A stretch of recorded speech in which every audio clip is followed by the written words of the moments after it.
আসসালামু আলাইকুম রহমতুল্লাহ। তো আমি এই ভিডিওতে দেখাচ্ছি আপনারা কিভাবে অ্যাকাউন্ট অ্যাক্টিভ করবেন। যারা অ্যাকাউন্ট অ্যাক্টিভ করতে পারেন না তাদের জন্য এই ভিডিওটা। তো আপনারা সরাসরি ওয়েবসাইটে যখন চলে আসবেন, তো আমি এই ওয়েবসাইটে চলে যাচ্ছি। ওয়েবসাইটে ক্লিক করলাম। ওয়েবসাইটে যাওয়ার পর এই যে আপনার অ্যাকাউন্টে লেখা আসবে অ্যাকাউন্ট অ্যাক্টিভ করুন। তো এখানে একটা ক্লিক করে দিবেন।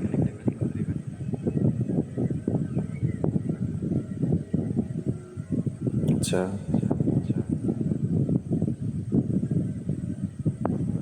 এই যে এখানে অ্যাকাউন্ট অ্যাক্টিভে ক্লিক করার পর আপনাদের এই যে গেটওয়ে দিয়ে পেমেন্ট এখানে ক্লিক করবেন।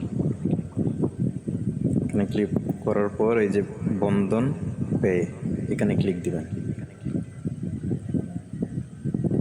এরপরে দিবেন আপনি কোনটার মাধ্যমে পেমেন্ট করবেন, বিকাশ, নগদ, রকেট, উপায়, টপ, তারপর এই যে ব্যাংকের মাধ্যমেও করা যাবে। এখানে আবার এই সাইডে ক্লিক করলে এখানে আবার ব্র্যাক ব্যাংক আছে, ব্র্যাক ব্যাংকের মাধ্যমেও করতে পারবেন।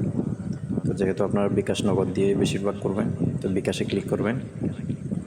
বিকাশে ক্লিক করার পর আপনি যে এই নাম্বারটাতে এই নাম্বারটা কপি করবেন। এই নাম্বারটা কপি করে এই নাম্বারে 50 টাকা সেন্ড মানি করবেন। ঠিক আছে, সেমভাবে বাউচার ব্যালেন্সও এড করতে পারবেন আপনারা।